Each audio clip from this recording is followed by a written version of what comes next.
I have to stop it. Les, you're gonna, oh, you did start recording. All right, wait a minute.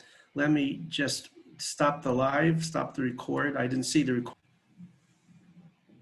Shalom, Erev Tov, good evening from Jerusalem, Israel. This is Lowell Joseph Gallen, founder of the Root and Branch Association Limited, established in 1981 in New York State. I would like to welcome our viewers and listeners worldwide and our live Zoom studio audience to this evening's program in our Root and Branch Association English Language Conference and Lecture Series, broadcasting from Jerusalem, Israel, and now celebrating our first quarter century, first 25 years, from January 1995. Wait a second, something's all wrong here. What am I hearing all that music for? Wait a minute. I'm not sure what that's all about. I'm not sure where that even came from. I have to start all over again. Right, Facebook, I see. I don't know where that came from. Try that again. We'll get it. Okay. Shalom, Erev Tov, good evening from Jerusalem, Israel. This is Lowell Joseph Gallen, founder of the Root and Branch Association Limited, established in 1981 in New York State. I would like to welcome our viewers and listeners worldwide and our live Zoom studio audience to this evening's program in our Root and Branch Association Limited English Language Conference and Lecture Series, broadcasting from Jerusalem, Israel. And now celebrating our second quarter century, our second 25 years, which began this month in January 2021. Our first quarter century began in January 1995.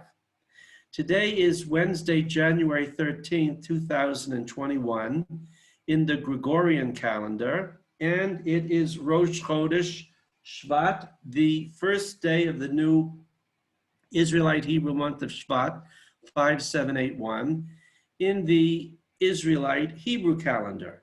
We are broadcasting from the land of Israel, city of God, Jerusalem. Our speaker for this evening's program is my old friend, Mr. Fazal or Rehman Afridi, who will speak about liberating Pashtunistan. And I want to thank Fazal now publicly for writing an endorsement for my first and only book so far, which was published 10 years ago through lulu.com, Cracking the Quran Code, God's Land, Torah, and People Covenants with Israel in the Quran and Islamic Tradition. This is actually the first time Fazal and I are meeting, either by phone or by face, in this case, both, on this program, even though we've been in contact for a good 14 years. Now, I would like to welcome our program chair, Dr. Les Glassman, who will introduce Fazal or Rehman Afridi. Thank you so much, Lo, and thanks for organizing this event tonight. It gives me a great honor and a privilege to introduce our guest speaker, Fazal Rehman Afridi. So Fazal is a journalist and a writer and human rights activist. I'm just going to give a brief bio of your incredible achievements through the years, Fazal. You did your master's in public administrations from the Gamal University, D.I. Khan, Pakistan, with the distinction of being a gold medalist. You speak fluently in several languages, like, I hope I pronounce it correctly, Pashto, Urdu, Hindi, English, French, Serbian, Croatian, which is actually quite remarkable. And you're currently working as focal person of FTM on missing persons, extrajudicial and summary executions, and arbitrary detentions with the United Nations. During your very long career, you've held very interesting and different positions in diverse fields. You were a journalist.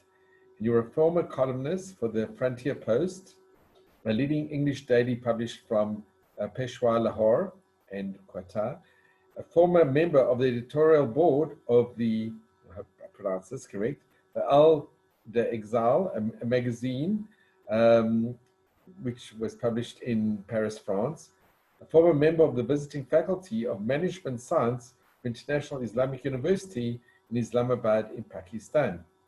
As a human rights activist, and this is exceptionally impressive, you've represented the Pashtuns of Pakistan and Afghanistan at the UN Human Rights Council, participating at the general debates, organizing side events, conferences, and several protests throughout Europe and the States and all over the world to raise awareness about the human rights violation committed by the Pakistani state and army against the Pashtuns in Pakistan. You organized an international conference in Geneva named the Pashtun Afghan Identity, and your protests have been actually quite amazing. It's been in the States and various countries throughout Europe as well. You're also involved with missing persons and enforced disappearances of Pakistans. You're involved in working groups and at the Human Rights Council as well. You're a former president, and this is very impressive, former president for the World Commission on Human Rights, the WCHR, and a member of the research team of women's participation in political and public life in Pakistan, a project of the International Women's Rights Action Watch Asia Pacific. And not only that, but I think your main identity is being the president of the Pashtun Protection Movement, the PTM, in France. Your contributions as a writer is also immense. You wrote on Bosnia and Herzegovina in the new millennium, draconian law of frontier crimes, of regulations, children's victims of terrorism in Pakistan, and an editor-in-chief of 3 magazines named Human Rights Investigator, which is absolutely unbelievable. And you worked on the rights of women and children in the most dangerous tribal regions of Pakistan adjacent to Afghanistan. And I think this is the area you're mentioning where you were born, in the area of Pakistan which borders onto Afghanistan. And this area is named Fata, F-A-T-A, which resulted in the threats and attacks on your life. But you continued the struggle for promotion and protection of the rights of women and children also in France. Afridi launched the Malala Prize for Peace, Education, and Freedom of Expression in France to encourage the human rights activists, journalists, and other citizens of Pakistan and Afghanistan to raise their voice for the promotion and protection of the rights of women and children in this war-torn region and say no to terrorism. So I can continue because it's so impressive what you've done and what you've achieved.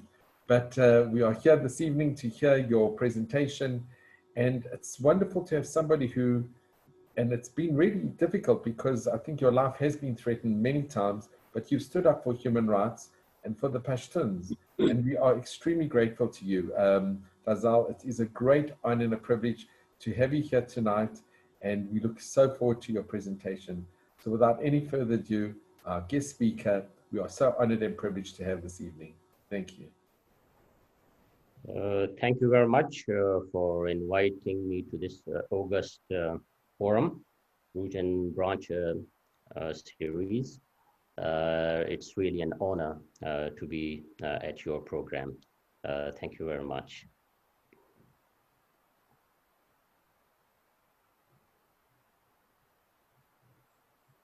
Okay, Fazal, if you can give us your presentation. Yeah. Actually, I thought you have presented me. You have already said a lot about me. Actually, at present, I'm in France. And not only I'm the president of PTM, the Pashtun Protection Movement in France, but I'm the president of an NGO, which is Khyber Institute for Strategic Studies. In French, it is called Institut de Recherche et d'Études Stratégiques de Khyber. That NGO is working also for the rights of women and children in APAC region. And it's also for promoting education and human rights in this region, particularly the Pashtuns. And we are working on different projects to get the Pashtuns out of this mess. And hopefully in the days to come, we will be able to educate our Pashtun brothers and prepare them for the future challenges in the days to come, and remove that label of being labeled by the international community as terrorist, because we want to tell the world that Pashtuns are not terrorists, rather they are the victims of terrorism. So in the discourse, during the discourse of this program, we will discuss in details all the aspects of the Pashtun and Pashtunistan issue. Thank you.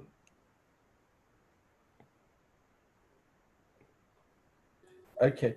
Fazal, if you want to maybe elaborate on what made you so passionate about the plight of the Pashtuns, and did you experience first-hand experience of the discrimination and the war, or when the Soviets invaded Afghanistan and its repercussions? Of course, first of all, they were at the front line with the Russian war, the Soviet Union invasion of Afghanistan, when Pakistan hosted more than 1 trillion refugees in Pakistan. We saw the suffering of the millions of Afghans during that war. But the most important part for the Pashtuns on the Pakistani side of the Durand line started after 9/11, when the Americans entered Afghanistan and removed the Taliban government there. But actually, Pakistan that played a double game with Americans and international community. On one hand, providing them with the logistics and routes to enter Afghanistan, and providing the air bases to attack the Taliban government there. But on the other hand, Pakistan brought back the thousands of Taliban and Al-Qaeda tourists to Pakistan in cars and in different ways to Pakistan, and they put them in different places of FATA. FATA is now merged into the province of Khyber Pakhtunkhwa, but we can call it ex-FATA, the federally administered tribal areas of Pakistan, which are adjacent to Afghanistan. So when these Taliban and the Al-Qaeda terrorists were brought to these areas, they started the worst type of atrocities on the local populations. And the Pakistani military also started persecuting and killing those Pashtun people who were against the terrorism and who didn't want their land to be used as a sanctuary for terrorism and to train and finance the terrorists from Pakistan to fight in Afghanistan. So on one hand, the Americans were aiding Pakistan with more than $33 billion during those 18 to 19 years.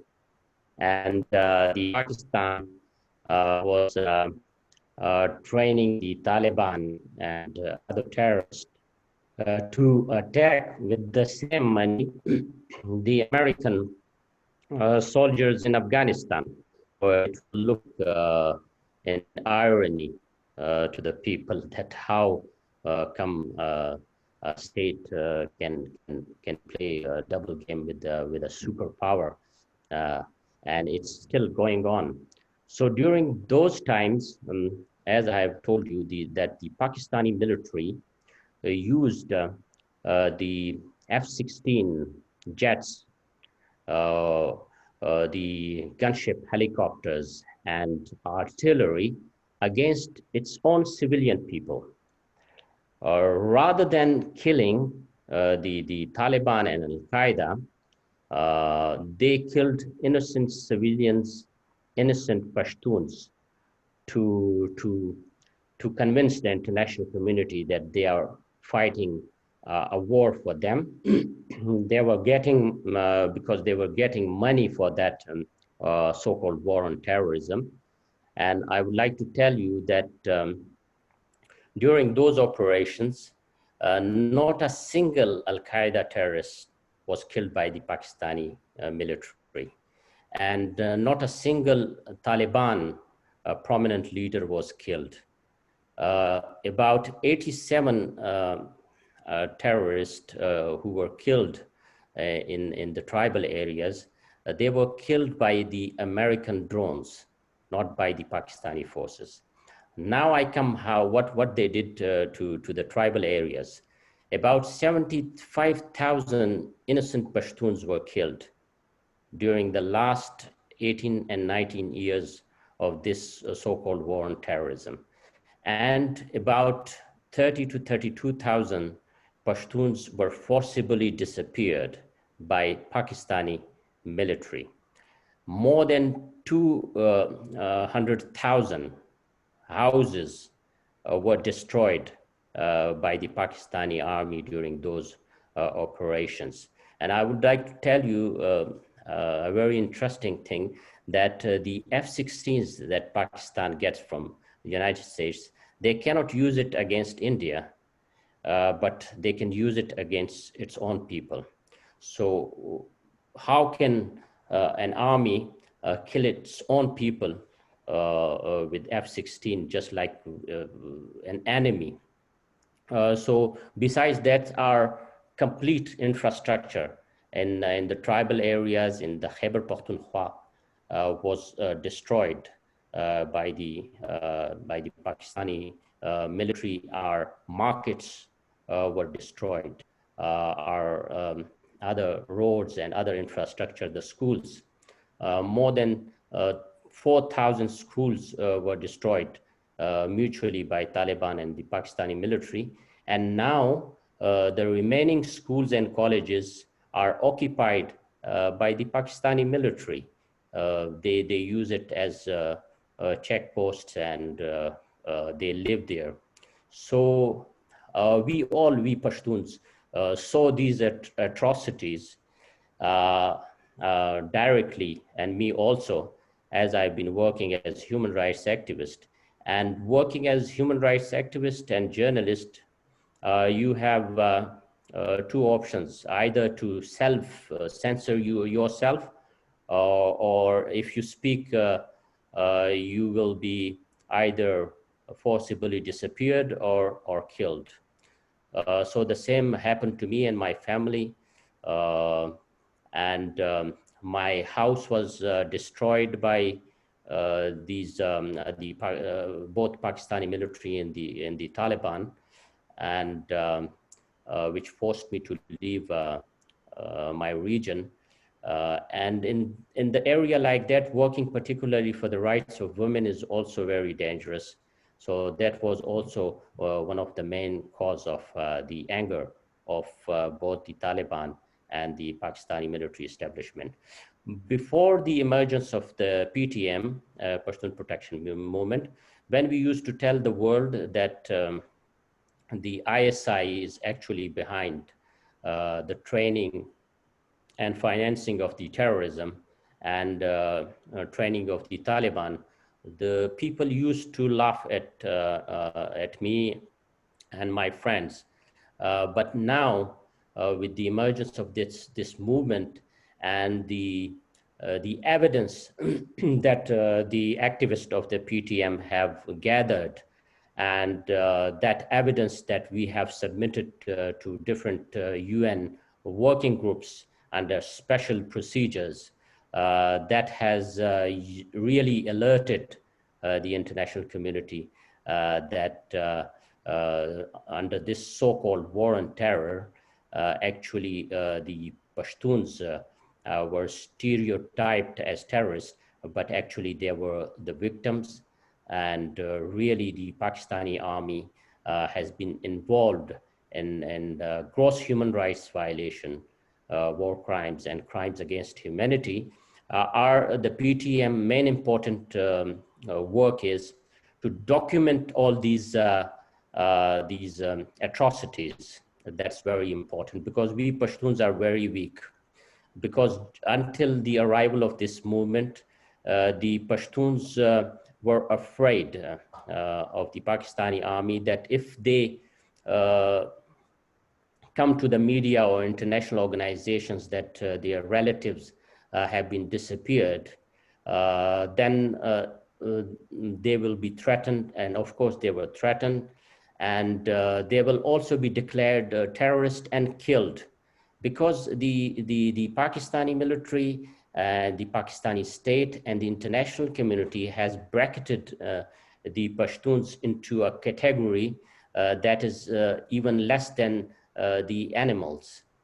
They are considered terrorist, violent people, and the international community has given carte blanche to the Pakistani state, that even if you kill them, torture them, commit the genocide of the Pashtun people, you will not be made accountable for your atrocities. So that is why the international community is also responsible for these war crimes.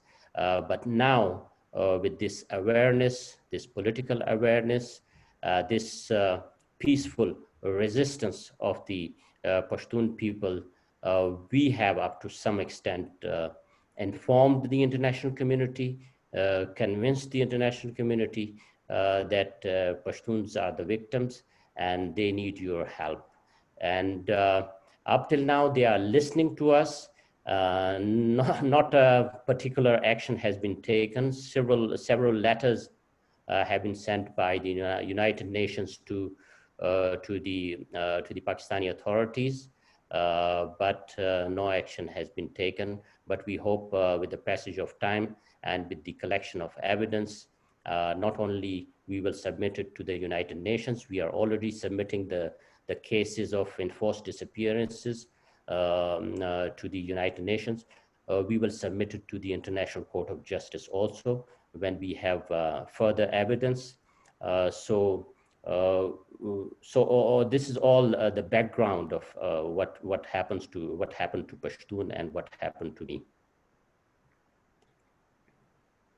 I'd like to just ask you, Fazal, you know, it's very interesting because living here in Israel, and it's actually happened yesterday that there was talk of building a few settlement houses, and Europe, the Europeans and now the Americans are up in arms. You know, it's become a big deal about, you know, people building extra homes.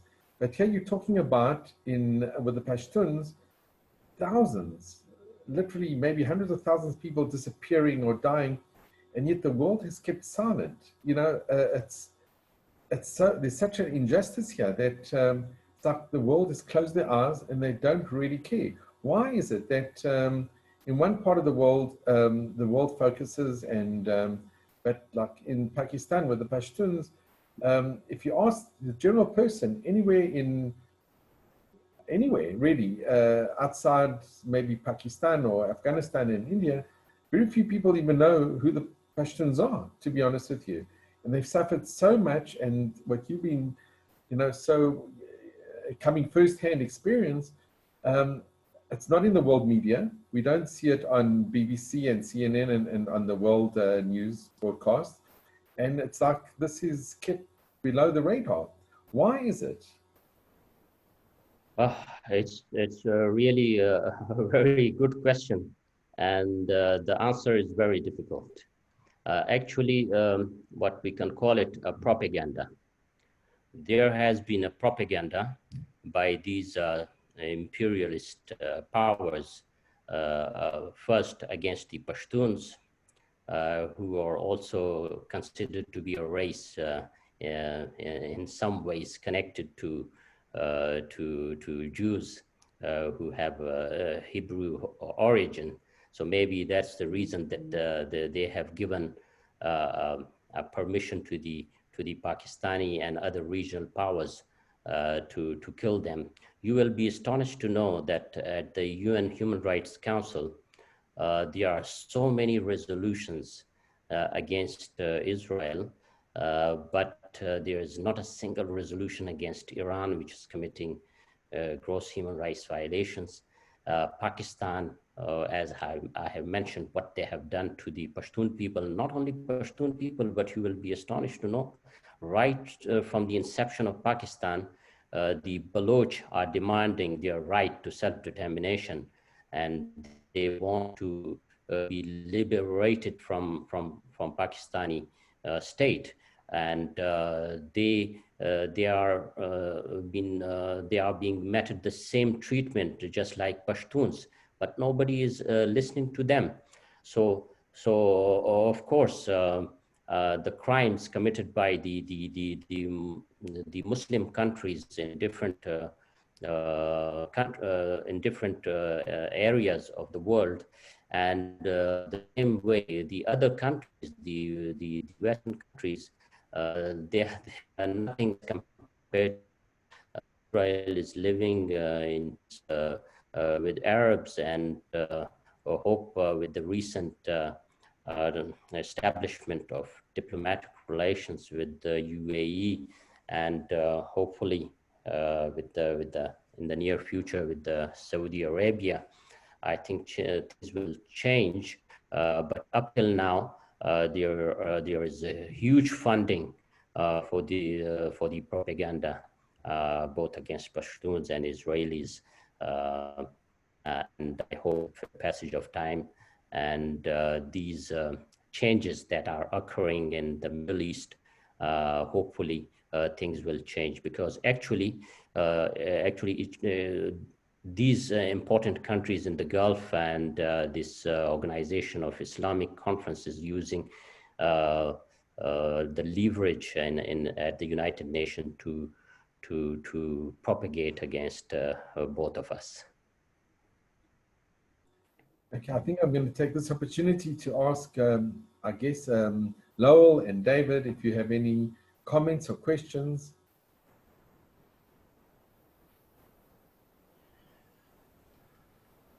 I'll defer to David before I ask questions or make comments.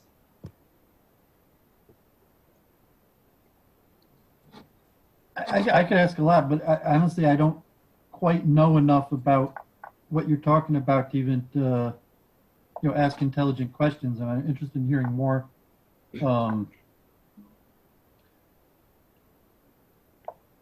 Okay, David, can I ask you, before tonight's lecture, did you ever hear the term Pashtun? Yeah, I mean, because of Jews, I think I've heard it from Jews that's how we refer to Jews from that area, but that's about it. I had a friend. Actually, I had quite a few friends that were Sayyids, that were Pakistani Muslims who were, so to say, descended from the Prophet. That was they had the name Sayyid because of their lineage. I'm not sure if you're familiar with that. But have you ever seen in the press in the States any coverage of the suffering or the discrimination and the terrible injustice that has been done to the Pashtuns? Has it ever been reported? Have you ever seen it in the written or the printed media? I don't think so. Unfortunately, no, not once. Wow. See, Faisal, it's a big problem that worldwide the Pashtuns they're getting like basically a very raw deal. That their suffering is just people aren't really interested so much, and it's a tragedy. It's an enormous tragedy.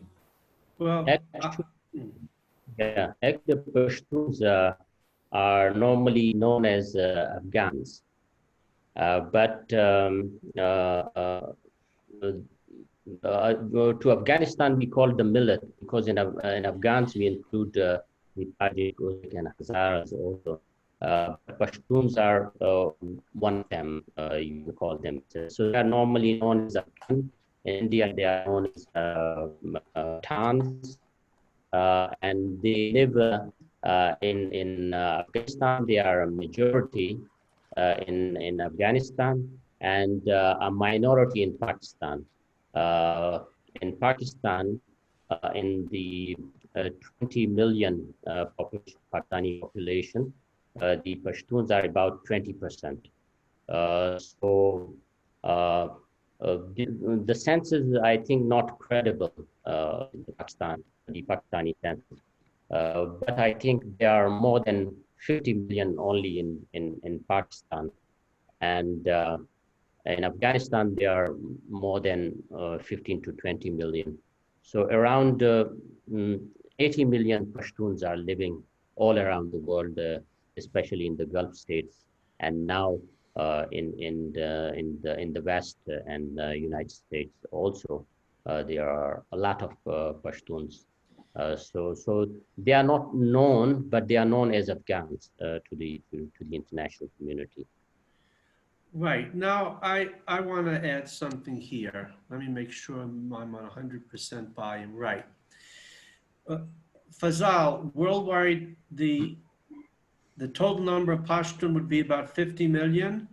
Is that right? No, as there is no census, and which is the Pakistani census, which is not credible, we think that it is almost 80 million Pashtuns in the world. Okay, so you're talking about 80 million people, most of whom are proud of and or are aware of Pashtun traditions of Israelite descent. Yes, of course. Okay, now regarding what my colleague Les Glassman said, we may have a fundamental disagreement because what Les may regard as the press and what I may regard as the press may be radically different. I don't regard the BBC as the press.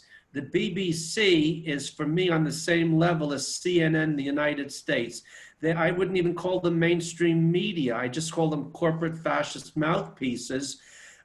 In the BBC and the British ruling classes, and most of the world's press, if you want to call it that, are owned by 6 mega corporations, and they will report and not report what they want.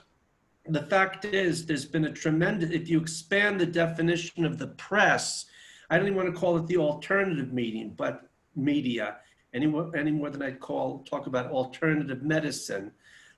Complementary medicine, the independent media, there's quite a bit of coverage of the Pashtun videos, audios, books, articles on the Pashtunim and their traditions of Israelite descent. Now, because it was necessary after 9/11 to create a fantasy that, what was his name? Osama bin Laden and the Taliban blew up the World Trade Center, which is a complete fairy tale out of Pippi Longstockings and Scheherazade and the Arabian Nights, to cover up for those who really did it.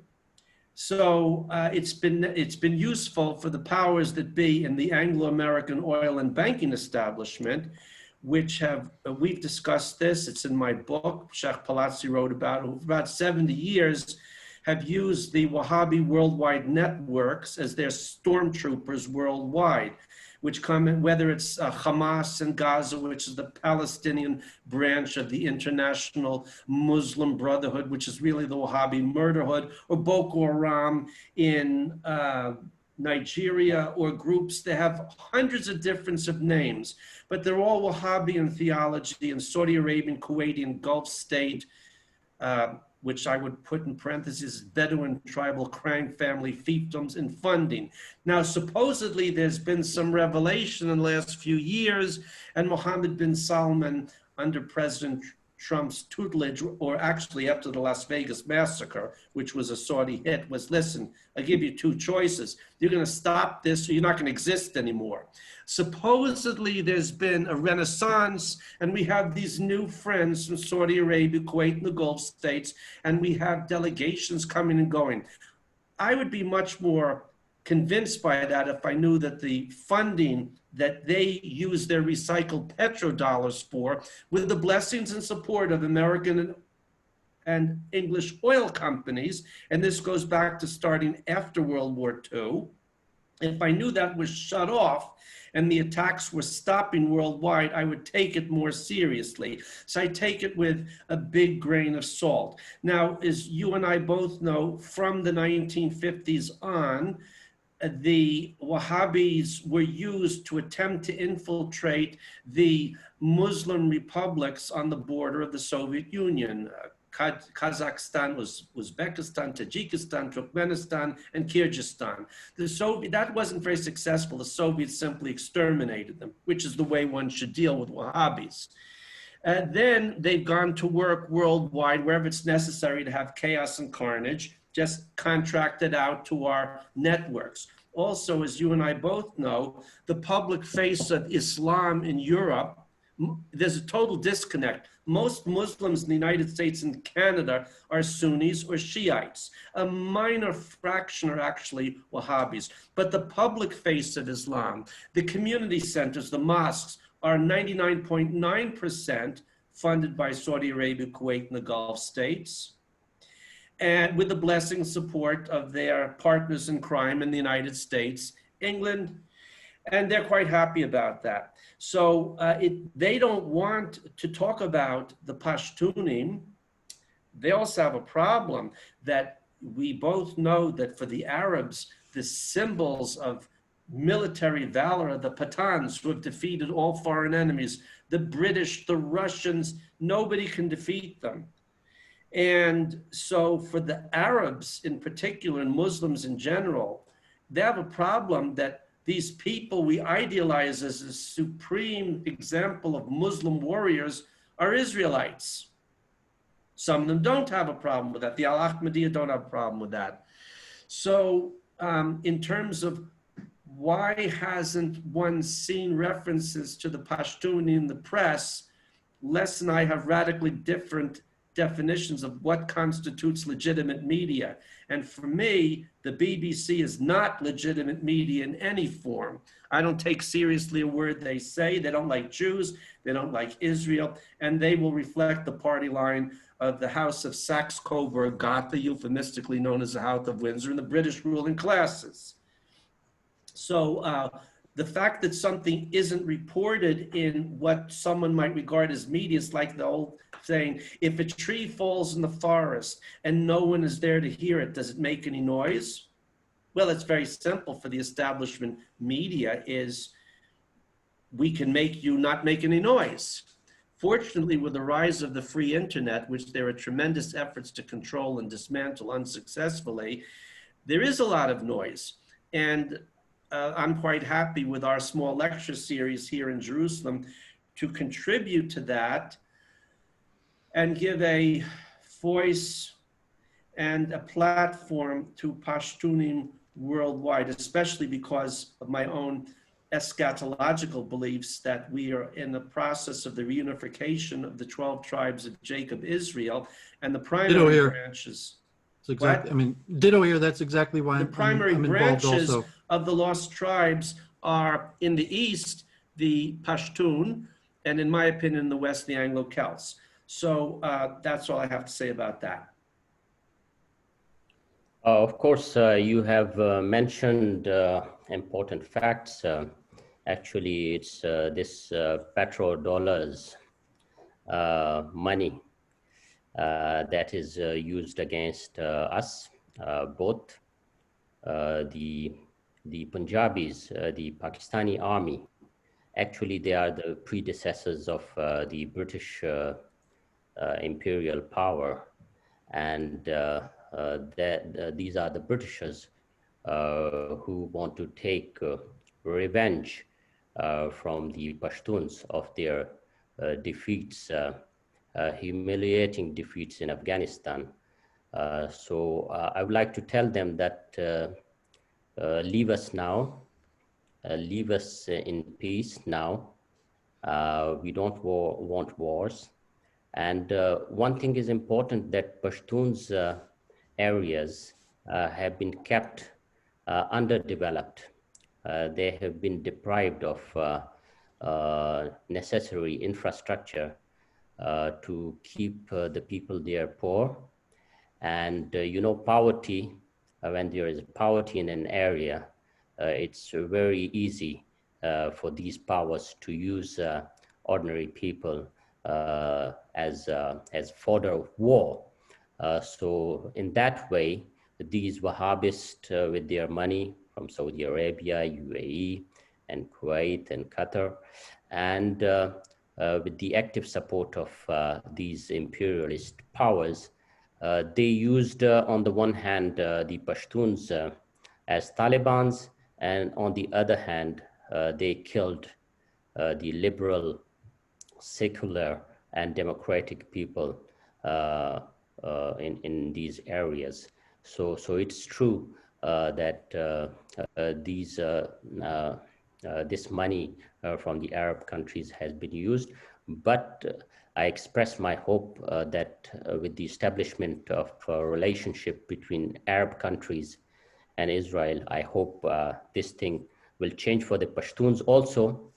And as you have mentioned that you will support the Pashtun cause, so it will definitely help us in the days to come to devise a strategy for the liberation of the Pashtuns from the cruel clutches of these imperialists in Pakistan, especially the Pakistani army.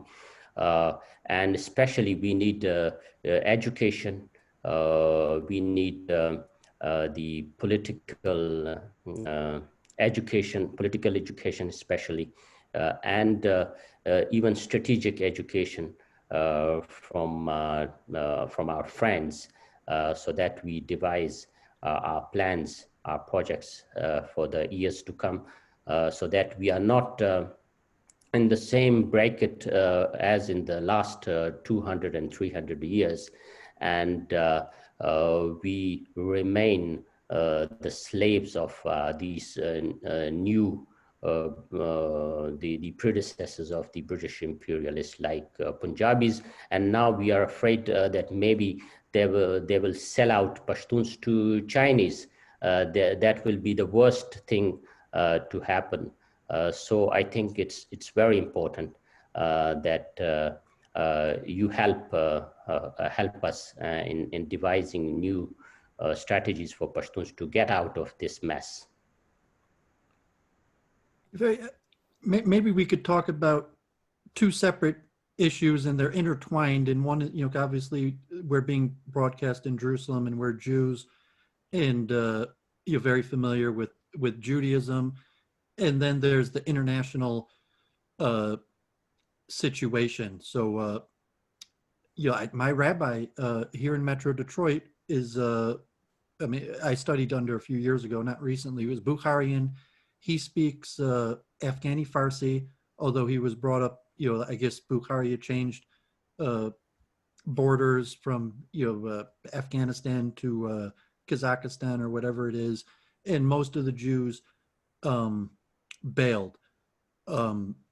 It seems from the Israeli-American perspective, God forbid, no one cares about the Pashtuns. No reason for, there's really no self-interest in America to help out the Pashtun. If it was, it would probably, God forbid, be military, that we would give you guys weapons, including Israel. If it was us, US or Israel, what we would be doing is giving you guys weapons. And that's probably all we could do. But, you know, from my understanding, it's India, Pakistan, and I know the dynamics that Israel has is considered weak on Pakistan and India. I have a lot of Indian friends, and India criticizes Israel for being weak on Pakistan. For example, the terrorist who did the Mumbai terror attack from the Mujahideen, um, despite that, Israel has a softer line stance on them, and then India, and also the release of those terrorists, God forbid, in Pakistan, that Israel has been, like, even though they killed our people because of greater politics, even Israel has taken a less hardline stance on Pakistan, let alone the Pashto. And I mean, it's basically the too big to fail. Pakistan has nuclear weapons. India has nuclear weapons. And like, honestly, I'm suspect that Israel doesn't actually have nuclear weapons, but it's disputed whether Israel actually has nuclear weapons. But, people are scared of Israel because Israel might have nuclear weapons, even though Jimmy Carter and a lot of experts think that Israel doesn't, as where Pakistan unquestionably has nuclear weapons. So it seems, God forbid, a really bad situation that even Israel can't help you out, because Israel's alliance, I mean, even Israel can't prosecute the Mujahideen because the strategic power that Pakistan has. I don't know if you have any comment in just what Lowell was saying. God forbid, like, we're Jews, we know the Holocaust, and we say, like, do we really think that people care about your human rights being violated, that international community is going to get together just to try to help you guys out because we're good people? Unfortunately, no, it's probably Machiavellian, where we just say we're good people trying to help people out, but like in reality is we're supporting your oppressors. And God forbid that's Israel and the US, even though we care and we don't want to be doing it, but there's interest in us supporting your oppressors because the economy in Pakistan's too big to fail. And I mean, I don't want to sound, I mean, because I do want to sound hopeful, and we believe in God, and God runs the world, and eschatology. But what do you have to say with that greater affairs? They're saying that Pakistan's too big to fail. Even Israel can't crack down on terrorism based out of Pakistan. And then the India question, they say that India seems the most hardline anybody on Pakistan, but what are you going to do? You're going to team up with India? Would it, like the extremists in the BJP or in India that want to re-annex, even possibly all of Pakistan, Bengal, Sri Lanka? Would that help you? Actually, India will not re-annex these areas. India is interested in only in Kashmir, Pakistani Kashmir, and the Gilgit-Baltistan. Actually, at present, India is cooperating really well with the Afghanistan government, not only in development but in strategic relationships also. And there are reports that after the withdrawal of the United States of America, there is a possibility of a greater role of India in Afghanistan. And when there is a greater role of India in Afghanistan, it will be better for the Pashtuns in Pakistan. It's natural. On the other side, Israel needs to be proactive in the region, I think. Pakistan is a real threat to Israel. They must understand it. Maybe Iran is now actively working against, involved through Hamas and other proxies against Israel. But Pakistan is also an anti-Israel state. It's the only state on which passport it's stated that you can go to all the countries of the world, but you cannot visit Israel. And in curriculum in the schools, it is taught to the students that the Jews are the enemies of the Muslims. So a country where the children are taught that the Jews are the enemies, so you can think about how dangerous it can be and how radical the people are against the Jews. Regarding, I was saying that in Israel, and from my Indian friends, I hear the opposite. I hear that Israel is weak on Pakistan, and that Israel is, scared.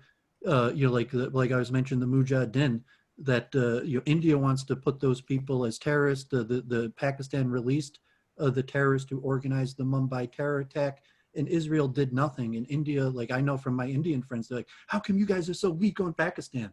and you're saying, and you're adding to that, you're saying Pakistan is the most anti-Israel country in the region, and Israel's weak on them. Wait, I have to put in a point here. Fazal, isn't it a curious fact of history that the current Prime Minister of Pakistan is a Pashtun, Mr. Khan, the soccer star? No, cricket. Lowell. He's cricket. Sorry, cricket. True, Lowell. He is a Pashtun, is he not? Yeah, he is Pashtun, Niazi Pashtun. His mother is from Waziristan. Of course, he is Pashtun. In Pakistan, there's a sham democracy. There is no democracy at all. Actually, it is military which control the external and internal affairs of Pakistan, and it is involved in the economy and almost everything, from producing bread to selling tickets.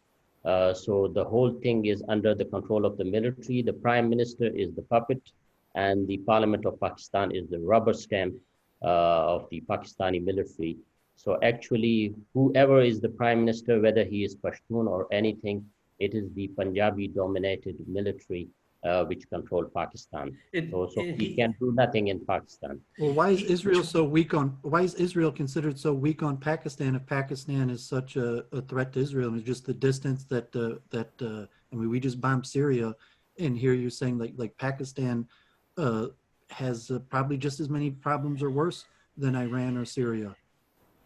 I think I'm not an expert on Israeli relations and Israeli situation, foreign policy, but actually, Israel is involved with its neighbors. There are enemies all around Israel. So first, it has to tackle its enemies on the doorstep, and then go to other countries which can be a possible threat to Israel.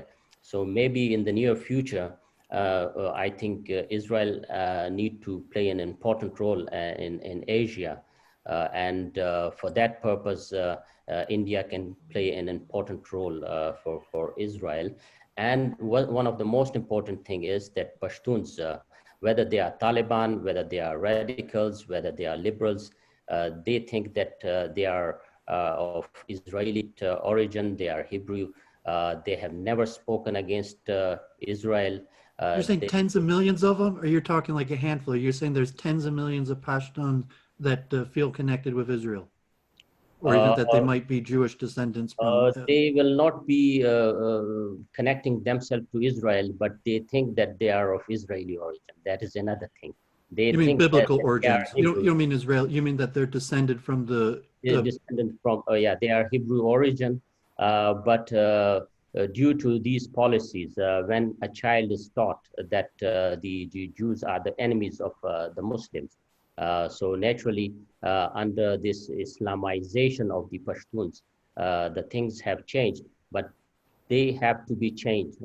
So that is why I want that the Pashtuns are given education, a different education, not this madrasa education, not this education of hate, which is Pakistan spreading. So I think Israel need to play an important role in the years to come. What about the too big to fail part? Like, I mean, Pakistan is just too big to fail. Yeah, the nuclear weapon, too big to fail. Hold on. Number one, Fazal, isn't it true that about 20 years ago, the puppet Prime Minister of Pakistan, Mr. Khan, had a sexy Jewish girlfriend back in London? No, he was married. Wife? And he has 2 children also from Jemima. Yeah. He is considered to be pro-Jewish, even by the Pakistanis. But I think during the last few years, when he was prepared for this position by the military establishment, he is completely transformed into an Islamic fanatic. So now under the military, he cannot do the same things or express his opinion about Israel or anything like that, because he has been completely transformed in the few years while he was being prepared for this post. So I Okay, think, now I have a comment regarding the issue of too big to fail. Then I go to Psalm 2, where God says, he who sits in heaven laughs, he holds them, the nations, in derision. Looking back 6,000 years, all kingdoms and empires have failed. What is a little pimple like Pakistan compared to the Mongol Empire?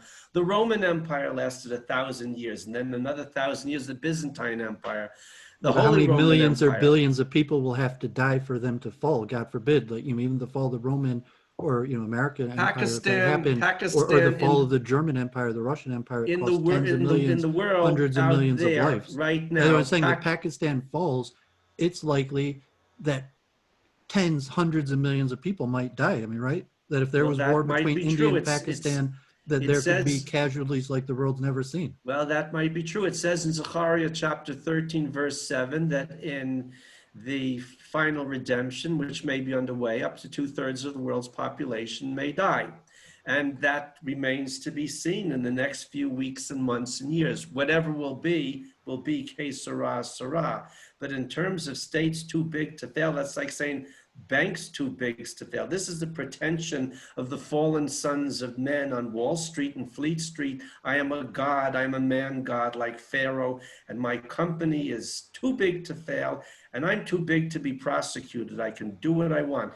That's changing very rapidly right now. How many people will die or won't die? We'll see. The Soviet Union turned itself off without any violence by agreement of its own Politburo on December 31st, 1991. They decided we're simply going to cease to exist. I'd like to know how many other, considering how the Soviet Union began, it came in with a civil war in which millions of people were killed and ended without virtually anybody being killed. So how Pakistan will cease to exist, I don't know. It's a not real state anyway. India is a real state. The Muslims in Pakistan, don't forget also what happened in Bangladesh in 1971.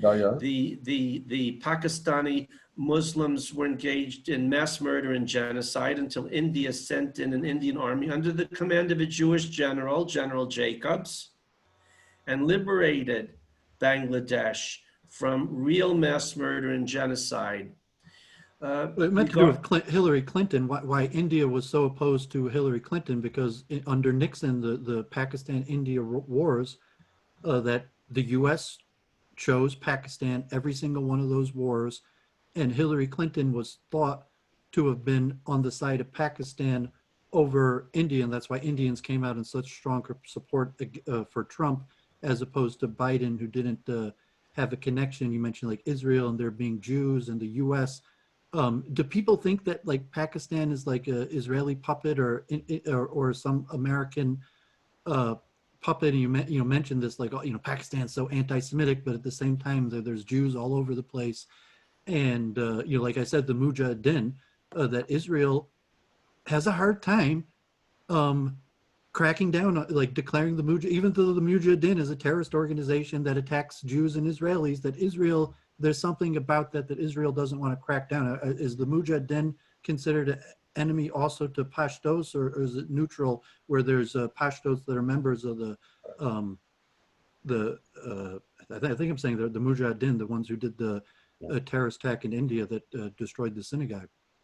David, can I just, Fazal, can I just make a comment? David, what can Israel do to crack down on Pakistan? I mean, Israel's very far away from Pakistan.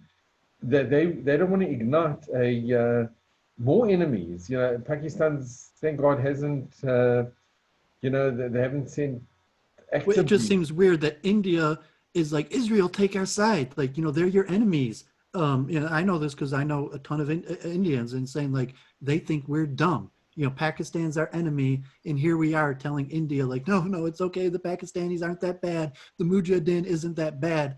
And that Israel has seemed to have had that role for a few years now. And you can say, okay, obviously Israel doesn't want war, but just the straight logic is India is a huge ally to Israel, buying our weapons, trade deals, coming to our country. Pakistan almost nothing. No.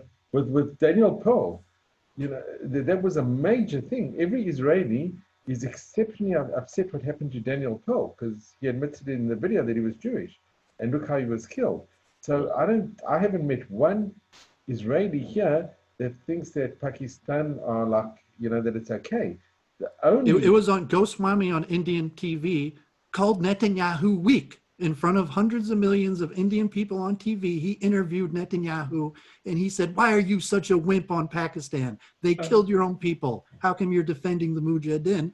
And Netanyahu had some sort of Fazal, can you comment on the use of the term Mujahideen? Because that was a term that was true with the resistance to the Soviets. I think what David is referring to is the Taliban and other Wahhabi groups, which are the ones who murdered Daniel Pearl, who I mean, most was, notably the terrorist There is attack a in difference. yeah, Mumbai. but the correct term for them would be the Mujahideen No. referred to the resistance, to the Soviets. Pashtun resistance groups against this. Could you explain what the Yeah. Mujahideen are and what would be the proper term for the current murder, quote unquote, terrorist groups operating in Pakistan with the blessings and support of its military industrial complex?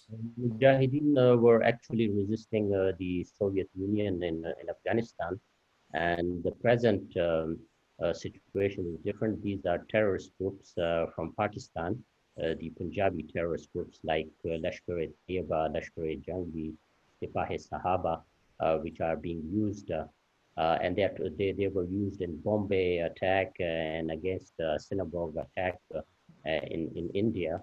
So they are different from those Mujahideen, which resisted the Soviet Union.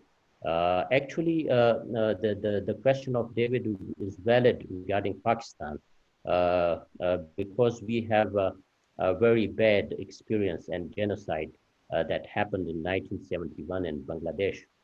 So 1 million people were killed by Pakistani forces brutally, and more than 400,000 women were raped by this Pakistani military.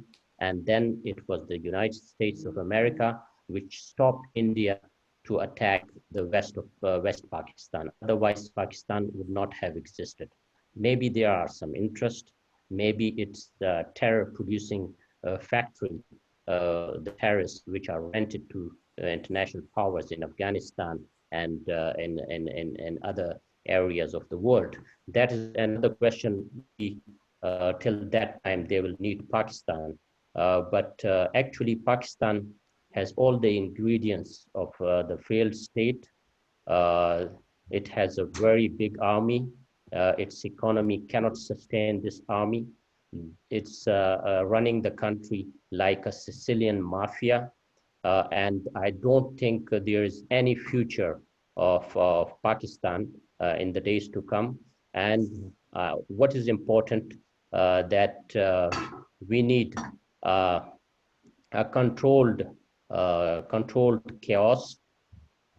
And in that case, it's very important that Pashtuns, Baloch, and Sindhis, the minorities in Pakistan, they should be engaged so that in the future, balkanization of Pakistan, they know what to do so that to reduce the damage, as has been pointed out by David, that something can happen in that case.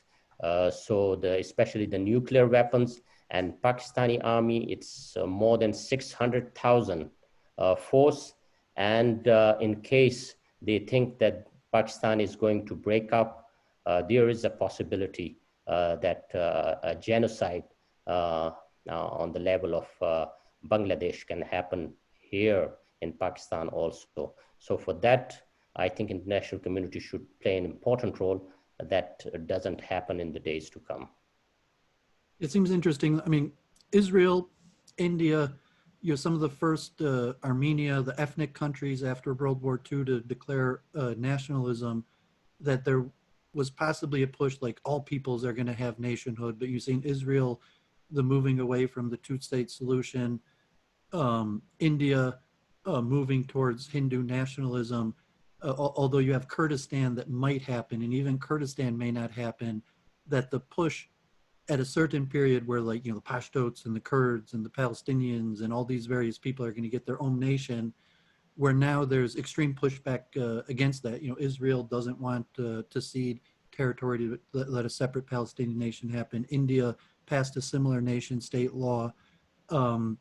That it seems the direction has, God forbid, I mean, there's reasons that there's plus and minuses on both sides, but the push to have all these various ethnicities get their own nations now has been a pushback of nation state laws like in Israel and India. And I don't know if Pakistan has a nation state law like that also for Muslims. Yes, Pakistan, I think it's not a natural state. It's composed of completely different nations. Like Pashtuns they are completely different from Punjabis and Sindhis. So I think it needs to be, the things have to be changed in the future. So that is I mean, why. you're agreeing that the pushback, like there'd been a period maybe 5-10 years ago where it was looking like all these, there's going to be a lot more nations, and now the pushback is for less nations. I think we need, homogeneous group in this area if we want to terminate or completely wipe out terrorism in the region. Because the Pashtuns, if we want to wipe out terrorism in the region, it's important that Pashtuns are reunited, on both sides of the Durand line. They are a homogeneous group. They have the same history. They have the same language. They have the same traditions. Like So Kurdistan. like Kurdistan. So if that doesn't happen, I think there will be instability in the region.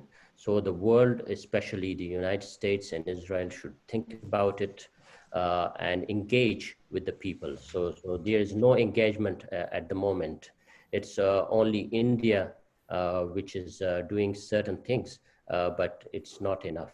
So in order to give the right of self-determination and sovereignty on our land to Pashtuns, it's very important because it's a viable, it will be a viable state, I think, because we have a lot of resources which are looted and plundered by the Pakistani state.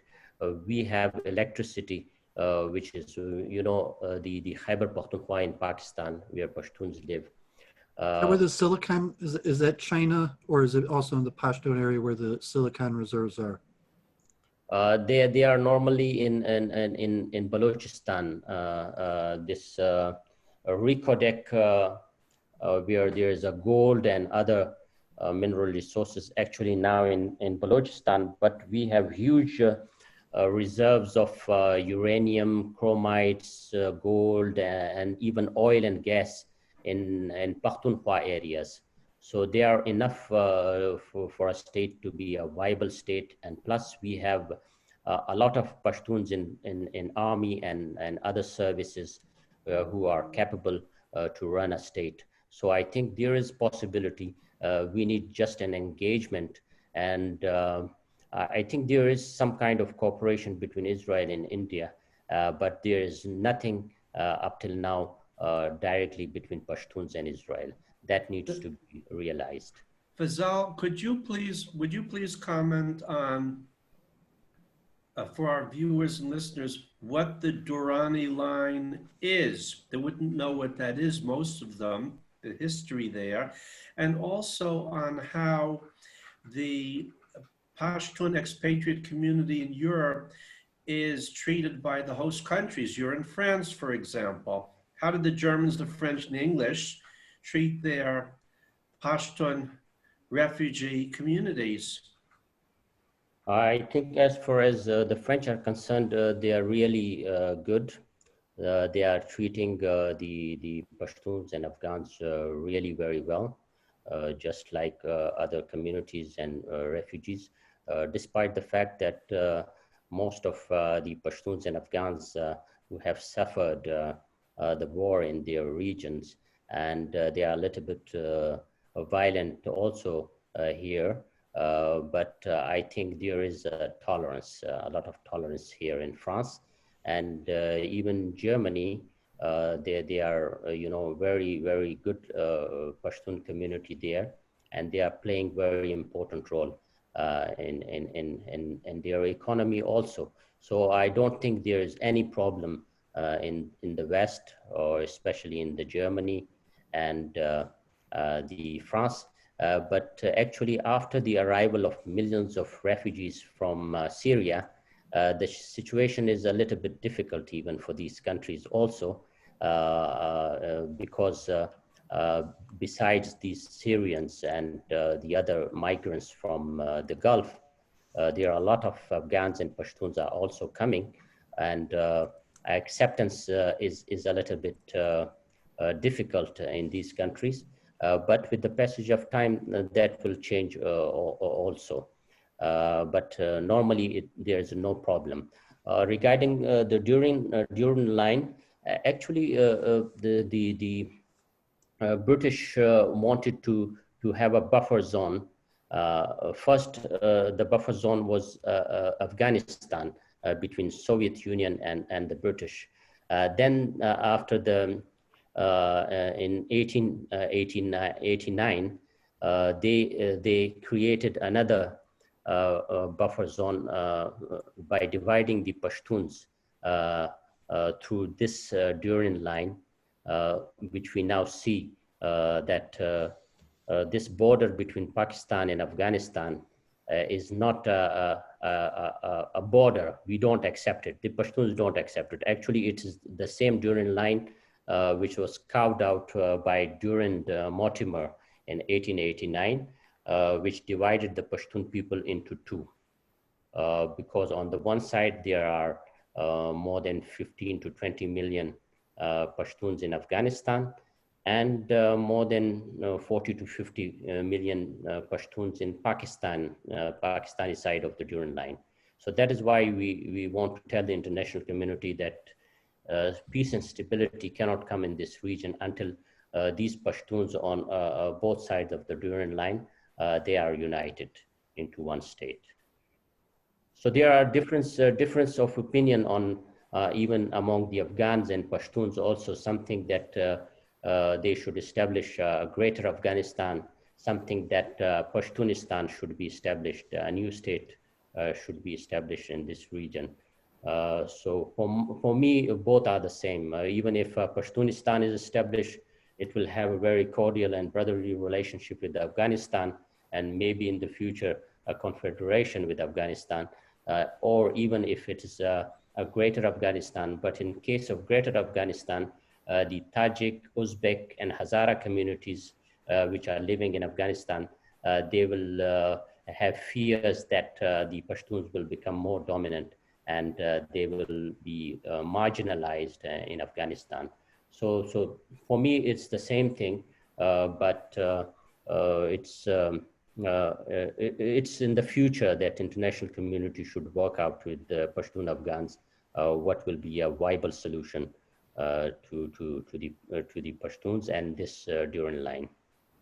Fazal, I want to add, how many Pashtuns are there in the diaspora outside Afghanistan and Pakistan, roughly? Yeah, actually, there are a lot of Pashtuns now in the Gulf states, particularly in the United Arab Emirates. There are more than 1 million. And similarly, in Europe, there is a very big diaspora, including in the United States of America. We don't know the exact numbers, but there will also be, I think, 1 million or 2. And plus in India also, there is a very big Pashtun diaspora. So we don't know the numbers because most of the states, they don't give the numbers in terms of ethnicity. But Pashtuns, due to the long internal wars in Afghanistan and now in Pakistani side of the Pashtun areas, they have migrated to European countries, and they have been working in the Gulf states like Saudi Arabia, Kuwait, and United Arab Emirates. So Fazal, all in all, is there about 80 million, if you take all the numbers together, do you think it could be in the region of maybe about 80 million Pashtuns worldwide? Yes, of course. That's a sizable number. That's Yeah, Pashtuns are a very big, you can say a big tribe in the world who have their own traditions, and they have stick to their tradition even up till now. What we call the Pashtunwali, and Pashtunwali, it's related to the Torah commandments. So when you ask the Pashtuns to choose between Islam and their traditions, they will stick to their traditions. So there is a kind of this. Yeah, I would like to make several comments at this point related to what you said, Fazal. Number one, you mentioned the Hazara tribes in Afghanistan. What I learned from Sheikh Palazzi and also my own research is that traditions of Israelite descent are very specific. The Pashtunim believe that you are descended from a son of King Saul, Afghana, and that you are from the Israelites who were taken out in 3 invasions by the Assyrians. The Hazara very specifically have similar traditions, but in their case, they believe they're descended from the Jews who were exiled by Nebuchadnezzar. So the traditions are very specific. It's not general and vague in terms of what they believe about themselves and what you believe about yourselves. That's one point.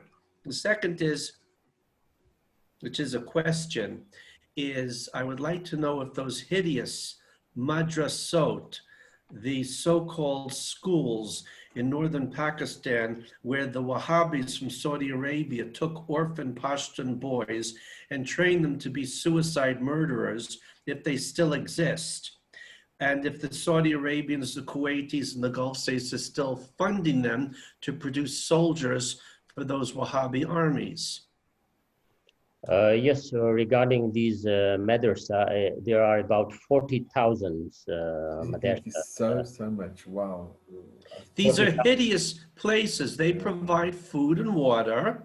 And to the and many of the boys who go there don't have any parents, and they're breeding ground for the Wahhabi SS, which is and meant only, like Janice says, you only exist to fight, to murder, and to be killed. If I was in charge of the world, I would send in an Israeli army, and I would kill off every Wahhabi in Afghanistan and Pakistan I could find until there were none left. God forbid. No, not God forbid. When you're dealing with men, you know, that sounds very nice. You're not talking about Methodists and Episcopalians. You're talking about Wahhabis. And Wahhabism is a suicide, murder, death You're talking cult. about human beings. I mean, we don't have to argue, but you're talking about human beings. Excuse me, the teachers who have turned these are not people who need therapy. You're dealing with, like, talking about high-ranking officers in the SS who committed severe war crimes in the Soviet Union. So they're not human beings anymore. They don't need therapy. These are the lowest of the low.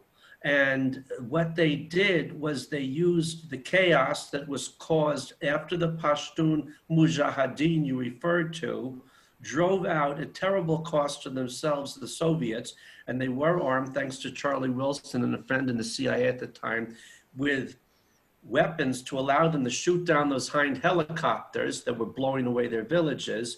The United States, our dying deep state, then betrayed the Pashtun and brought in Gulbadan, Hekmatyar, I think he's still alive, and other Wahhabi groups say, thank you for making the revolution, now we'll take over. And then they established, they're not even schools, these are training, this is like orc encampments from Mordor in northern Pakistan, where they turned young boys into suicide murderers and disposed of them that way and used them all over the world. So God forbid sounds very nice, but when you're dealing with people who are involved in that level of evil, which is outside of our experience in the United States, the Wahhabis who did this, who are mostly Arab, they don't need therapy. They do need, you know, the punishment for murder is death. These are mass murderers. These are people who embody, I'll give you an example, Masoud Farivar. He is a Pashtun. And he wrote an article, an op-ed essay in the Wall Street Journal around the year 2001. I contacted him. We're still in touch. And I wrote to him and I said, I heard that you're descended from the lost tribes of Israel. He said, yeah, we all know that. What's the big deal? And then I started looking into it further. But what did he write in his op-ed essay? He had been a fighter. He's published a book. Eventually, hopefully, he'll speak in the lecture series. And he was writing about an incident in a camp where the Pashtunim were saying, we want to throw out those Arabs, those Wahhabis. We don't want them here.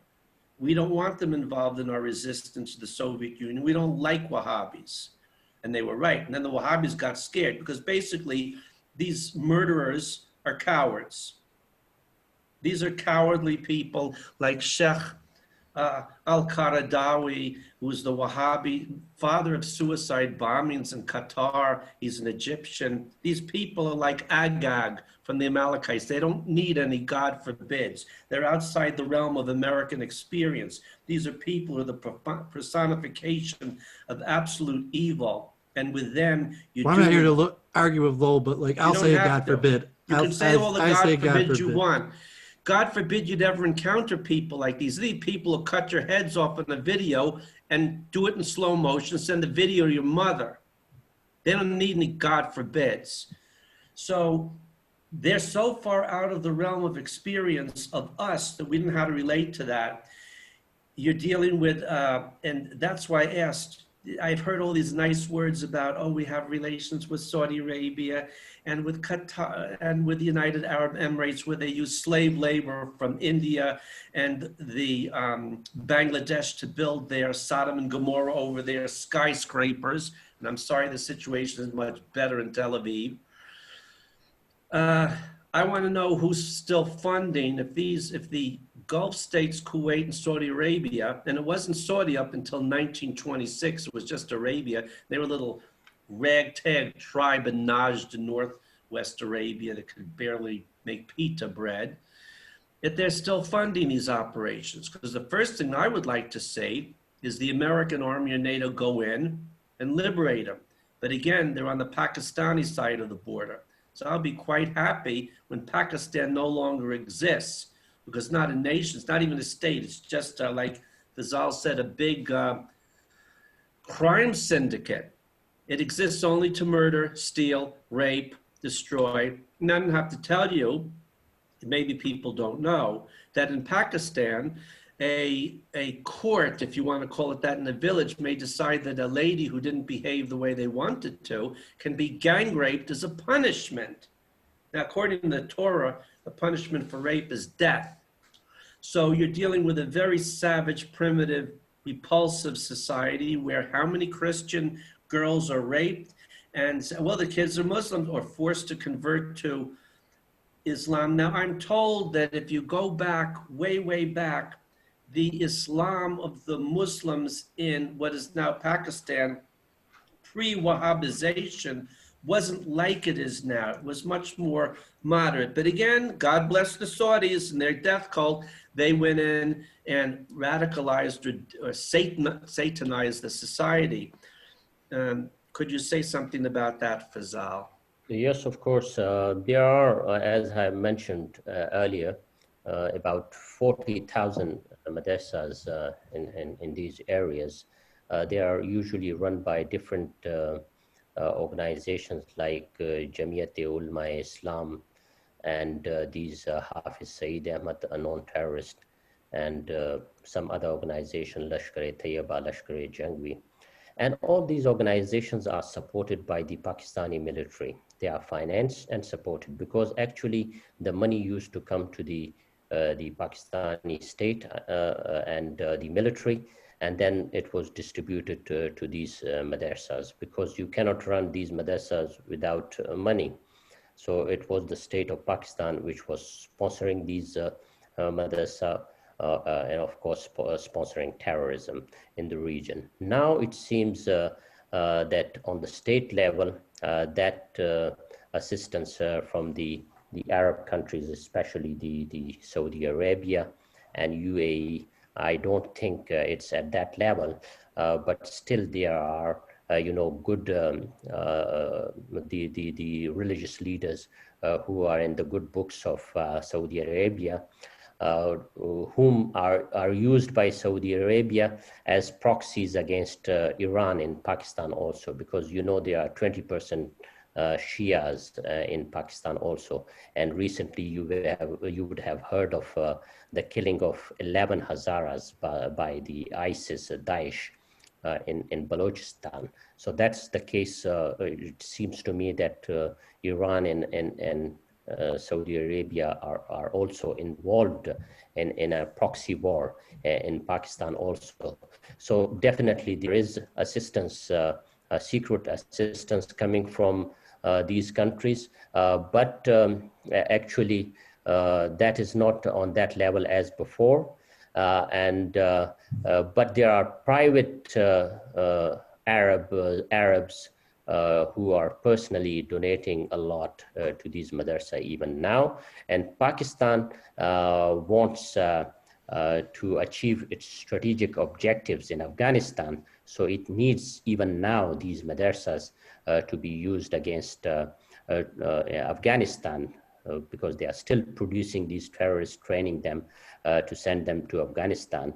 And you know that there are terrorist attacks in Kabul every other day, and there are attacks in different cities of Afghanistan. So those the main power that comes from these madrasas even now. So of course these madrasas are there.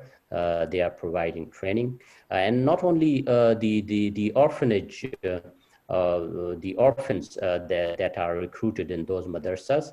As I have told you that the most of the people are poor and they cannot, rear up their children. So it's a very easy way to send their children to these madrasas where they are raped by those teachers, where they are treated very badly by them. And in return, these young people, they become very violent and terrorist, and they are very easily used in terrorist activities, not only against the innocent people in Pakistan, but also in Afghanistan. So that financing, I think, still continues, but not as in the past.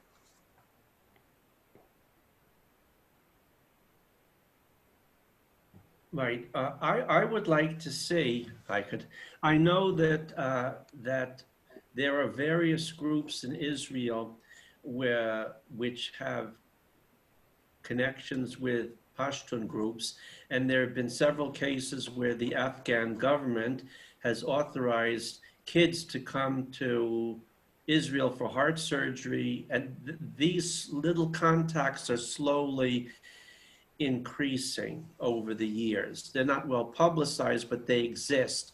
There's a small but increasing stream of contacts between Israeli Jews and Pashtunim in Afghanistan and other parts of the world. I'm in contact with one person in Pakistan who can't be mentioned, and these, to what extent is the Israeli government involved or not involved? Maybe they're involved in a clandestine way in developing these relationships. I don't know. I would imagine that sooner or later the Afghan government would form diplomatic relations with the state of Israel, as these various Arab states are doing. And I know there have been contacts between Pakistani government representatives and Israeli government representatives. A couple of years ago, the Pakistani foreign minister met with the Israeli foreign minister at the United Nations. In Turkey also. In Turkey also. See, the problem, you're talking about a problem where you have a a military-industrial complex, it's very difficult when the kind of people who are involved in militaries and organized murder, theft, rape, massacre, et cetera, say, okay, now we want you to start a new life. You're going to be nursery school teachers and farmers. It's very difficult for narcissistic, psychopathic men throughout history who've been warriors to convert to a peacetime economy. And I don't know how you do that. In Pakistan, maybe God has to drop a few asteroids on the country. He's perfectly, there is a God. He has absolute control over nature. He says, you know what? I don't want you anymore. I'll just send a few earthquakes, asteroids, a tsunami or two, and you'll be gone, or most will be gone. And the survivors can pick up the pieces. That may go that way. I don't see a military industrial complex like in the not real state of Pakistan reforming itself. Suppose it's possible. This is a real problem. And what happened to the Pashtun, one other reference, it says in the book of Zechariah, I don't have it right in front of me, that in the future, after the Messianic era has begun, Jews and Israelites, the Judeans from the tribe, will mourn for their historic massacres separately. Why is that significant? Because Jews, Judeans in Israel, mourn for and remember the Holocaust and the various massacres of our wonderful experience in Christian host lands. And the Pashtunim have what you're talking about, a 40-year Holocaust genocide against the Pashtun people, 1979 till now. It never stopped. It was worse under the Soviets. So in this reference, the commentators on a certain verse, I don't have the book right in front of me, say, the Israelites, the Bani Yisrael, will have their memorials for their Holocausts and genocides, and the Jews, the Judeans, will have theirs for theirs, because they're two different things. When I read that, I thought immediately about what has been happening to the Pashtun since 1979, since the Soviet invasion. I mean, after all, before that, the situation was rather quiet in Afghanistan for many, 100 years, a long time. They had a very nice life from what I read, and lots of space, land, water, air for everybody. Yeah, right, the tribes fought with each other to some extent, I suppose.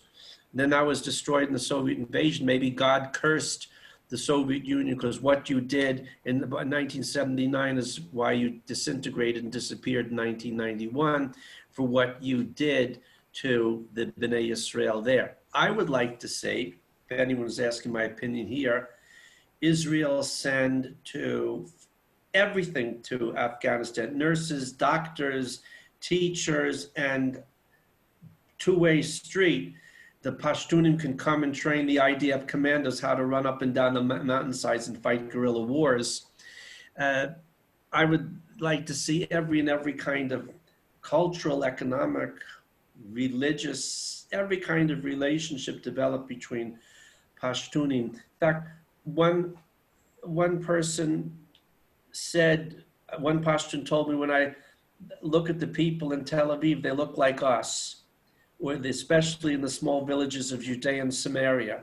They look like us, we look like them, especially the children.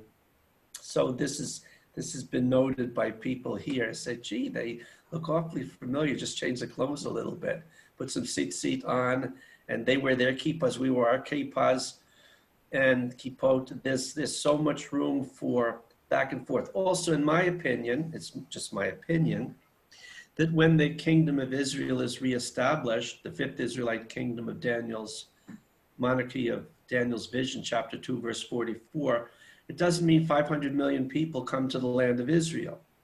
It means that the kingdom of Israel extends out to the world so that wherever the lost tribes are, whether it's the Anglo-Celts, which I believe in Australia, Canada, New Zealand, the British Isles, and at the heart of America, or the Pashtunim in the wonderful mountains of Afghanistan and Pakistan, stay right where they are, and they become dominions. The British talk about the dominions as opposed to the colonies, the British Empire, the Israelite kingdom. As Sheikh Palazzi said, the Pashtunim, he knew, were very happy up in their mountains. Why would they want to come and live in Tel Aviv? So Israel, as the sages say, that Jerusalem will expand to fill the land of Israel will expand to fill the world, that the kingdom of Israel, with the lost tribes, wherever they are, maybe also include the Igbos in Nigeria. Nobody has to go anywhere. It's just change the thinking. And then there's roads back and forth, pilgrimage, trade, everything between Jerusalem as the center and the land of Israel and the rest of the kingdom, wherever it is in the world. That's what I would like to see between the land of Israel and the land of the Pashtunim in Afghanistan and Pakistan. Of course, these are very good ideas, but they have to be realized. It's very important to be realized because I don't know on the government level, because as we have been surprised in the case of Saudi Arabia and UAE recently, even the established relationship with the UAE and Oman also. So I hope the same is going on there also, because I have heard recently that there was a delegation from Pakistan which visited Israel for a possible relationship, maybe to build confidence with each other, for confidence building measures. It's okay. But I think peoples-to-people relationship, I think it will be viable to contact the diaspora in the United States and in the European Union. That that can play a very important role. They can play a role of a bridge between their communities there in Afghanistan, in Pakistan, and there is no fear of also being somebody who is radicalized or can pose a threat to Israel.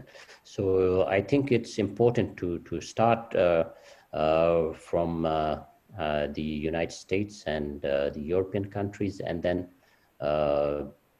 further strengthen the relationship in the region, starting schools, especially helping in the agriculture and in the cultural areas, and peace building. You know, actually, I think now there will be some soldiers in Afghanistan with Americans, but now time has come. Afghanistan has completely changed now, and there is a need that a peace building and economic development in the other areas, diplomatic relationship.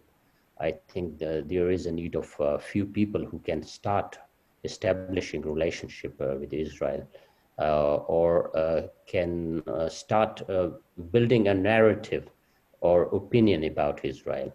I think it's very important. Just like Pakistan, now we hear almost every day on different YouTube channels talking about Pakistan, sometimes negatively, sometimes positively.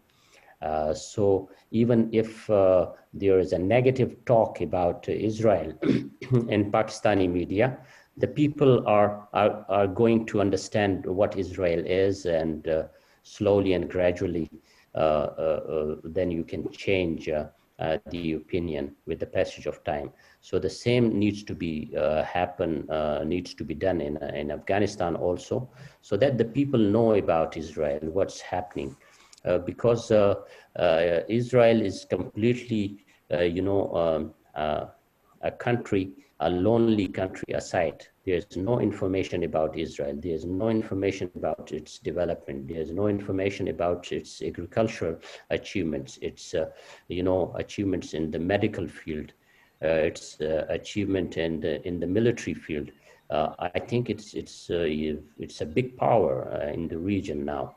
So it has to be promoted, and the people in that region have to be informed that the things are changing. Can I just say something here, Fazal? I couldn't agree with you more. You know, I had the great privilege to go to Indonesia twice to represent Israel at a World Philatelic Conference and exhibition. And I met with the Indonesians, and there I even wore my yarmulke.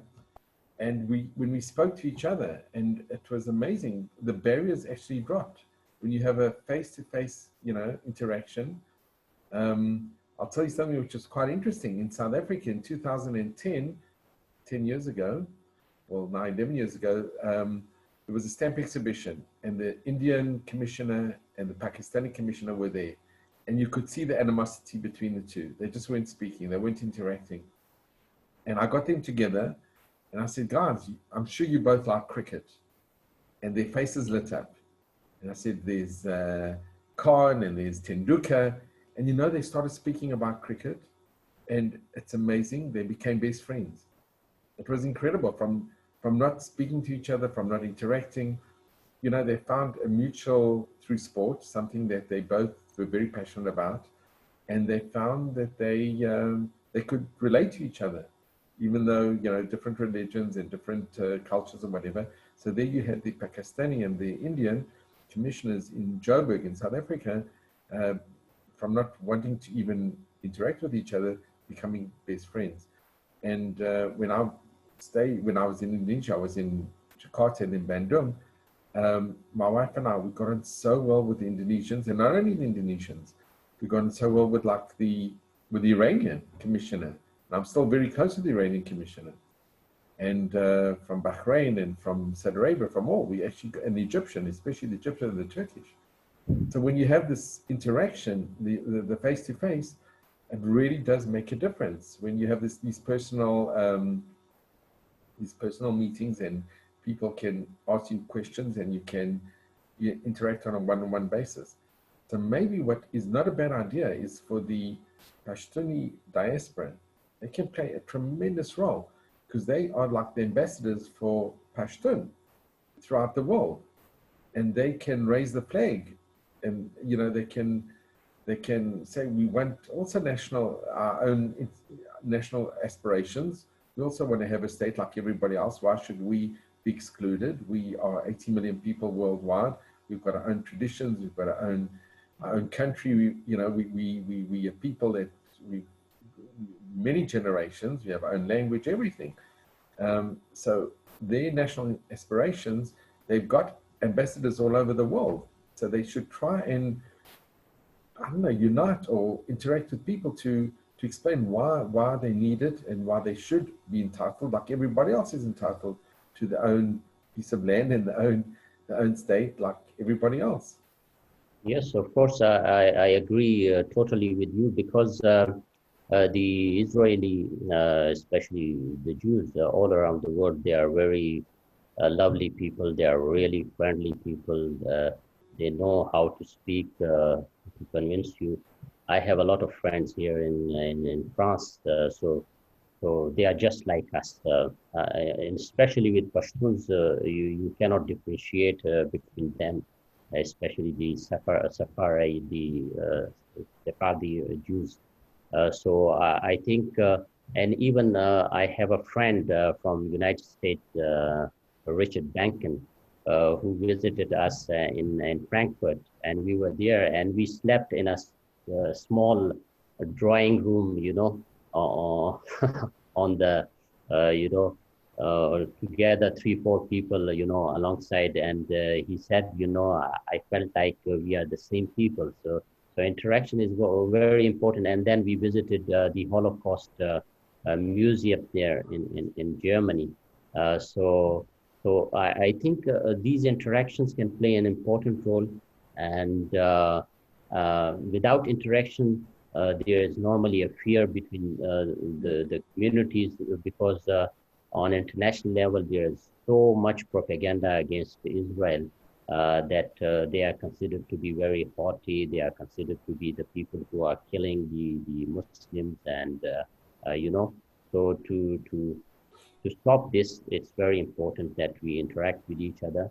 And my interaction with my Jewish brothers is really, really very good. And for me, I feel like Jewish, and the Jews feel like Pashtuns. So there's no difference between us. And I hope that this interaction will further cement in the days to come. and hopefully we will visit Israel, and some of our Israeli brothers will come to Europe, and we will further exchange and develop further relationship.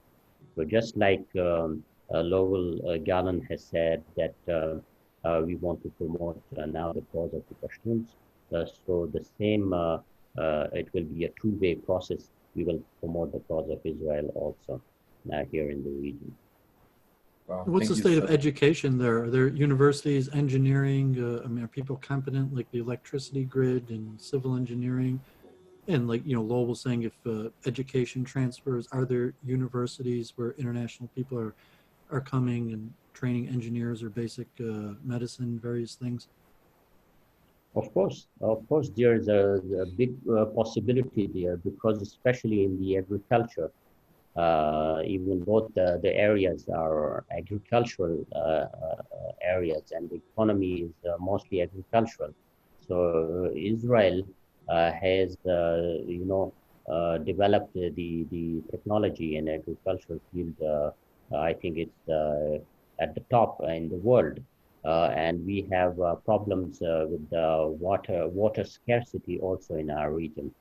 So I think there's a big possibility of helping these areas in the field of agriculture, and also education, because till now we have been taught this Wahhabist ideology and education.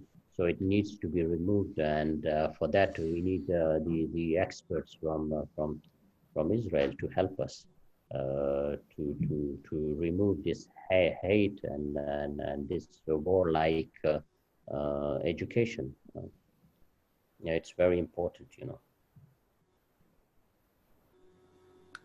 Thank you I so have much. ideas about, I mean, go ahead, Les. No, David, continue. Yeah, I've been mentioning for a while kind of ideas about,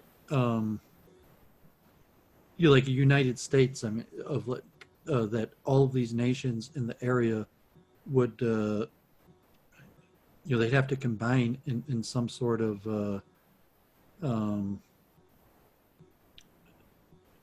we call it a nationhood, whatever sense that would make for these countries, that you would have some sort of greater Arab alliance that may not even be Arab. It'd have to include, like Iran, Syria, all these various countries that would have some sort of state like the United States. I mean, now it's extremely unlikely. I mean, the United States looks like it's falling apart, but that somehow you would have a greater Middle East government that would include, states and members that might include Israel, Iran, Pashtunistan or Kurdistan.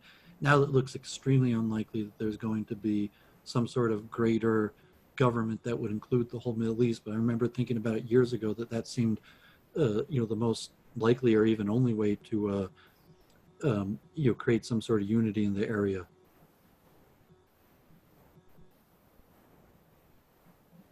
I was reading a message from Lowell Gallen. You are thinking about a United States of the Muslim countries in the region.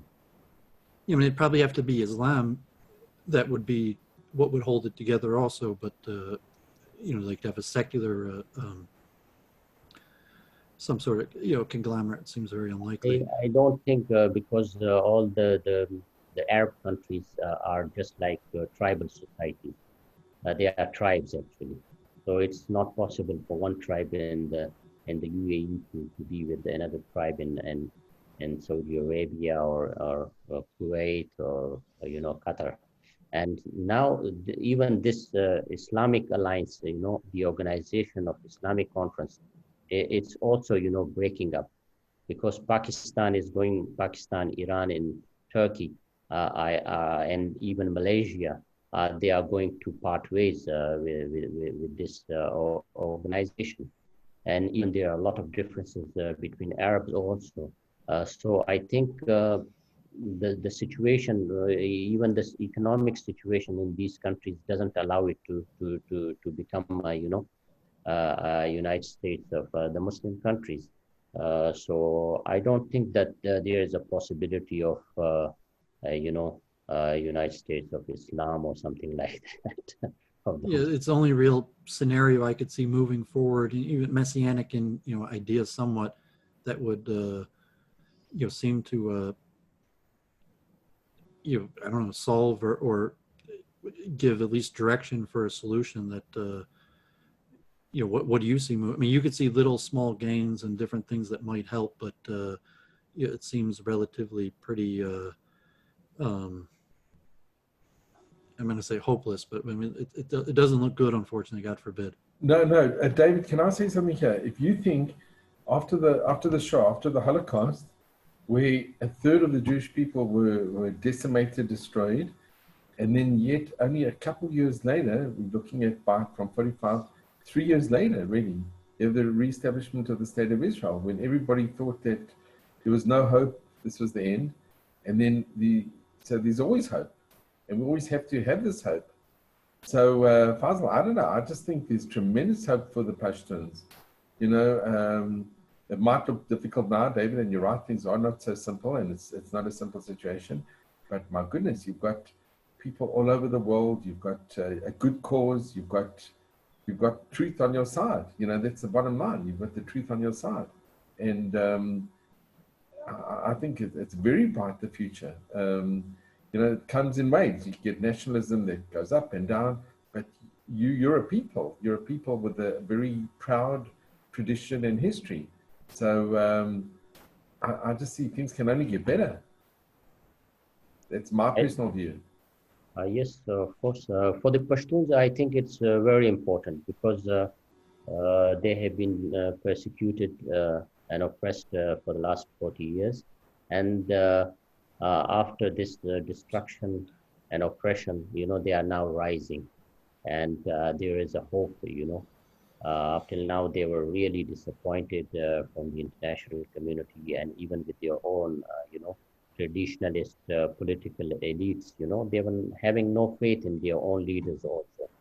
So now the things are changing, and with the arrival of PTM and the leader of the PTM, Manzoor Ahmad Pashtun, the Pashtun people across tribal lines and in Afghanistan, in Pakistan, and all around the world, they put confidence in this in his leadership, and they really like him. So I think that 40 years of oppression and destruction, I think it's going to be something positive is going to come out of that. And because we are tired of this terrorism, we are tired of these wars, and we want peace in the region, we want development, we want education. So I think something positive is coming out of all this trouble, So there is a hope, in the Pashtun people in the days to come. We hope there will be something better for us. Okay, I mean, I don't want to keep you too long. Wow, this has been going on for like 2 hours. So I think to leave on such a positive, hopeful message, I think David, you must agree with me. It's wonderful. And Fazal, I really want to thank you, really, for giving your valuable time, for explaining and telling us about this remarkable people that you are. And you should be the ambassador. You should be you're like the leader. You should be one of the main leaders, because you are so passionate about your people, about the Pashtuns, and they deserve better. That's the bottom line. They deserve better, and they deserve our understanding and our passion as well. And they deserve their own homeland. They deserve their own independence like everyone else. And they deserve not to be trodden on and to be humiliated and to be ignored. They've basically been ignored from history. And now's the time that they should be rising, and they should just go from strength to strength. And having people like you at the helm, I think the future is very bright. Thank you very much. And of course, with your help and support, we will be able to make a narrative for the Pashtun people and inform the world about their problems and about their aspirations, what they want, and hope in the near future we will have something good for our people, and especially maybe a state which will play a very important role in the peace and stability in the not only in the region but in the whole world, and will be a supporter of Israel. Thank you so much, Fazal. All the best and be well, and we look just forward to good news. Thank Yeah, you. man, it was an honor hearing you God and bless. pray for the best. And, things are very complicated. There's group conflict, and we'd like to see good things for everybody. I think that the Talmud basically plays it out with messianic times. Like, eventually all men, all righteous people are going to stand shoulder to shoulder in recognition of the same God.